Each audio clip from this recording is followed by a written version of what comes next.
The Kerala story film की शुरुआत में हम देखते हैं कि अफ़गानिस्तान की एक जेल में फ़ातिमा नाम की लड़की बंद है और उससे पूछताछ की जा रही है।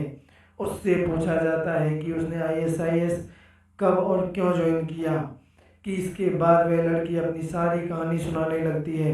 वास्तव में उसका असली नाम शालिनी था। वह हिंदू लड़की थी और भारत के केरल की रहने वाली थी। उस दौरान आतंकवादी संगठन आईएसआईएस सीरिया से लेकर अफगानिस्तान तक फैल गया था। एक दिन उनका लीडर कुछ मुस्लिम लड़कों से कहता है कि केरल में जाओ और वहां पर लड़कियों को अपने प्रेम जाल में फंसाओ, उनका धर्म परिवर्तन करवाओ, उनसे शादी करो और उन्हें प्रेग्नेंट करो, फिर अफगानिस्तान लाकर उन्हें आईएसआईएस में भर्ती करवा दो, फिर उन्हें भी टेररिस्ट बना दो। इसके बाद वे मुस्लिम युवक केरल में आ जाते हैं।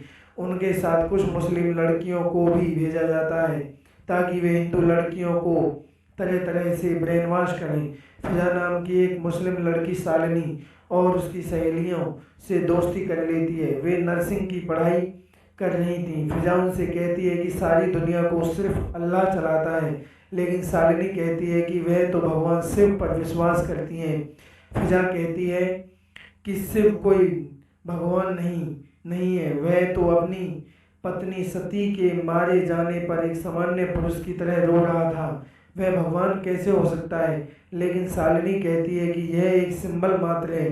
लेकिन फिजा कहती है कि मूर्ति पूजा निरर्थक होती है। इस तरह से आईएसआईएस की एजेंट फिजा लड़कियों का हर दिन ब्रेन वॉश करती रहती थी। इसके बाद वह एक और चाल चलती है कि वह आईएसआईएस द्वारा भेजे गए मुस्लिम लड़कों से कहती है कि शालिनी और उसकी सहेलियों के साथ छेड़खानी करें। शालिनी अपनी दोस्तों के साथ मॉल में थी, तभी वहाँ पर वे मुस्लिम लड़के उनसे छेड़खानी करने लगते हैं। लड़कियाँ वहाँ से भागने लगती हैं, लेकिन लड़के भी उनका पीछा करते हैं और उनके कपड़े भी फाड़ देते हैं। लड़कियां किसी तरह जान बचाकर वहां से घर आती हैं। इसके बाद फिजा उनसे कहती है कि तुम इस्लाम अपनाकर मुस्लिम बन जाओ और हिजाब पहनना शुरू कर दो, क्योंकि कभी भी हिजाब पहनी हुई मुस्लिम लड़कियों से छेड़खानी नहीं होती है और ना ही उनका रेप होता है। यह सुनकर कुछ लड़कियां सच में ही अपना धर्म बदल लेती हैं और हिजाब पहनने लगती हैं, लेकिन शालिनी ऐसा नहीं करती। एक दिन अराफात नाम का लड़का शालिनी से मिलता है। वह उससे अपने प्यार का इजहार करता है। धीरे धीरे शालिनी भी उसके प्यार में पड़ जाती है। एक दिन अराफात कहता है कि तुम धर्म बदल लो, फिर मैं तुमसे शादी कर लूँगा। पहले तो शालिनी मना करती है, लेकिन फिर अराफात कहता है कि ऐसा करना पड़ेगा, नहीं तो उसके परिवार वाले नहीं मानेंगे।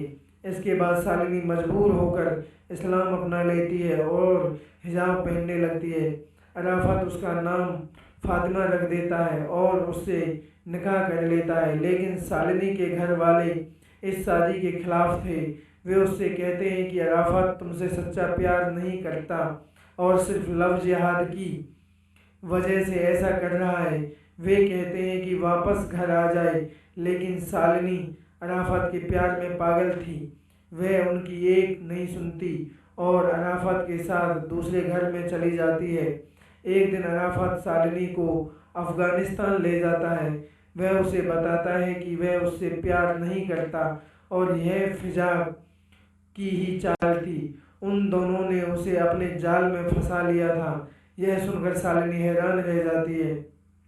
उसे पता चलता है कि अराफात वास्तव में आईएसआईएस का टेररिस्ट था। इसके बाद वह शालिनी को आईएसआईएस के मुखिया को सौंप देता है। उसे एक कमरे में बंद कर दिया जाता है जहां केरल से लाई गई और भी हिंदू लड़कियां थीं।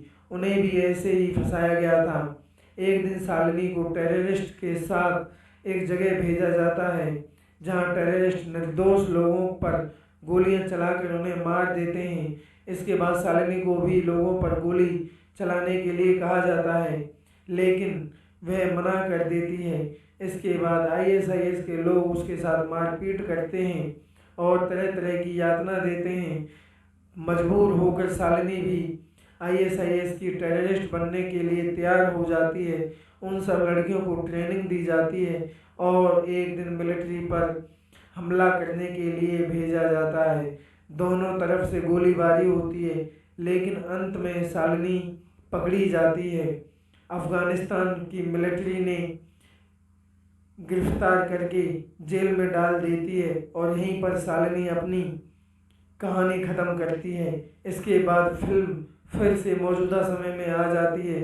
अंत में शालिनी कहती है कि कम से कम 32,000 केरल की लड़कियों को ISIS में भर्ती करा लिया गया है। इसके लिए इस फिल्म की काफ़ी निंदा भी की गई है। बहुत से लोग कह रहे हैं कि यह आंकड़े किसने दिए हैं और शायद यह हिंदूवादी ग्रुपों का एजेंडा है, इसलिए यह फिल्म आते ही विवादों में घिर गई। धन्यवाद।